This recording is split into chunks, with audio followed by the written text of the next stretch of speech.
வணக்கம். இணைந்திருக்கின்றோம் ஓம் தொலைக்காட்சியின் இன்றைய நாளுக்கான செய்திகளோடு. மகாலய வருஷம் எதிர்வரும் புதன்கிழமை அனுஷ்டிக்கப்பட உள்ளது. எதிர்வரும் புதன்கிழமை பிதிர்களை வேண்டி விரதம் அனுஷ்டித்து தர்ப்பணம் செய்ய வேண்டிய காலமாகும். மகாலய வருஷம் தொடர்பாக சர்வதேச இந்து மத குருபீடாதிபதி சபரிமலை குரு முதல்வர் மகாராஜ ராஜகர ஸ்ரீ ஐயப்பதாச சாமசிவ சிவாச்சாரியார் இவ்வாறு விளக்கம் அளித்தார். டானியோஸ் ஓம் தொலைக்காட்சி நேயர்கள் அனைவருக்கும் சர்வதேச இந்து மத குருபீடத்தின் இனிய வணக்கங்களும் நல்ல ஆசிகளும். எதிர்வரும் புதன்கிழமை 18/9/2024 அன்று இந்த மகாலய பட்சம் ஆரம்பம். பிதிர்களை வேண்டி செய்யப்படுகின்றதாகிய மகாலய சிரார்த்தம். மகாலயம் என்கின்ற பொழுது இந்த மறைந்த பிதிர்களெல்லாம் கூட்டமாக ஒன்று சேர்ந்து அவரவருடைய வீட்டை சுற்றி வருவார்களாம். இந்த தேய்பிறை பிரதமை முதல் அமாவாசை வரையில் 15 திதிகள், அந்த 15 நாட்களும் இந்த பிதிர்களை வேண்டி மகாலய சிரார்த்தம் செய்யக்கூடியவர்கள் செய்யலாம். 15 நாட்களும் தர்ப்பணம் செய்யக்கூடியவர்கள் செய்து கொள்ளலாம். அவ்வாறு முடியாதவர்கள் அமாவாசையில் அன்றாவது இந்த தர்ப்பணத்தை செய்து கொள்ள வேண்டும்.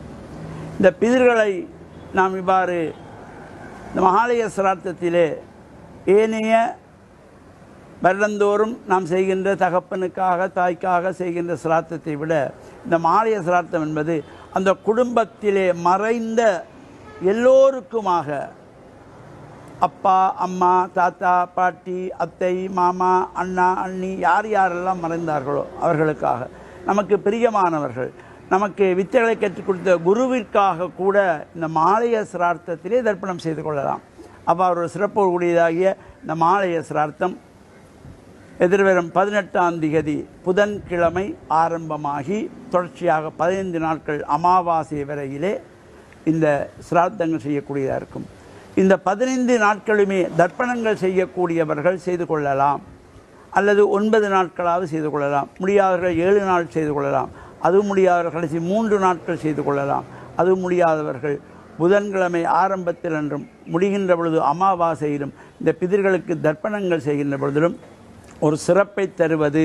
இந்த பிதிர்கள் ஆசி வழங்குகின்ற பொழுது எல்லா விதமான சிறப்புகளும் நமக்கு வாழ்வில் உயர்வுகளும் கிடைக்கக்கூடியது.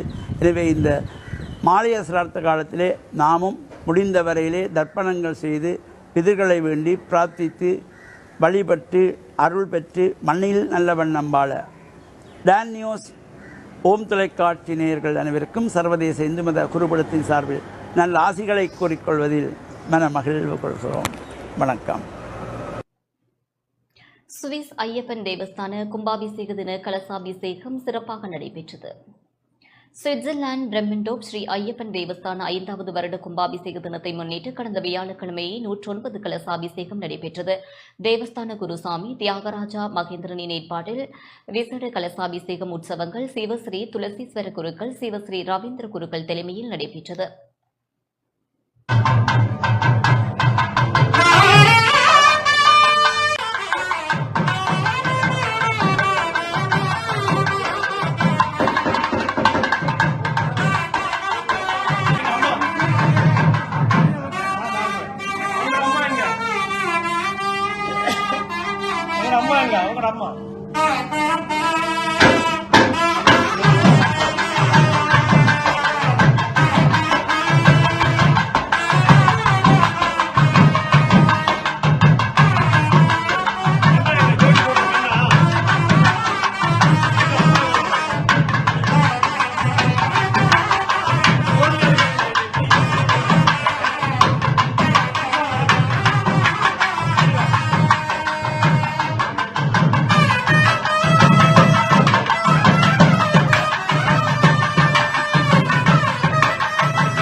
कलशाभिषेक सायंकाल अष्टोत्तर कलशाभिषेक पूजा आगमने विघ्नेश्वर प्रभो अनुग्रहां देहि मे प्रभु भगवान् पशुमान् भवति चन्द्रमान् अपां पुष्पवान् प्रजावान् पशुमान् भवति य एवं वेद यो वामायतनं वेद आयतनवान् भवति विघ्नेश्वराय नमः इदोंग सोस्त्र पुष्पाञ्जलियोंग समर्पूजयामि ओम महागंगणेशाय नमो नमः नारिकेलप्रदाख्येकम्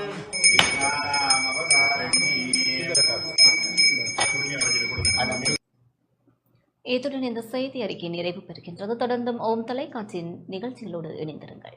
வணக்கம்.